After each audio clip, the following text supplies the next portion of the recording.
Yes mga kaibigan, good morning po. So yung spring natin parang kinuha.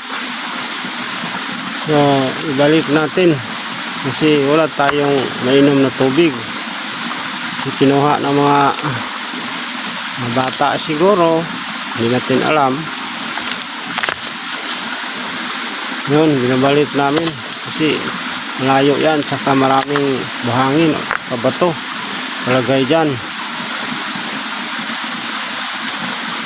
Ibang klaseng tao yan.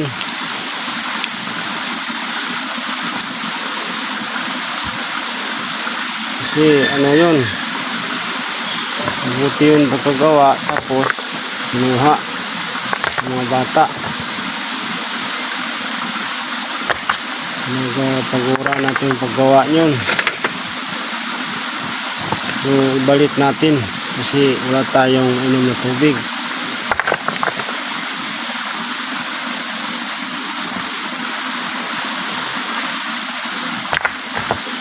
Yung anak ko mo, yun ang unang nagtrabaho. Kumaya sa akin na naman. Kasi nagbalik na kami dito sa namin. Wala na kami dyan sa hospital kasi tapos na yung transaction namin dyan. Ngayon umuwi na kami dito sa bahay. Okay, ilang po. Maraming salamat sa tingin ninyo o sa pagsubaybay ninyo sa aking vlog.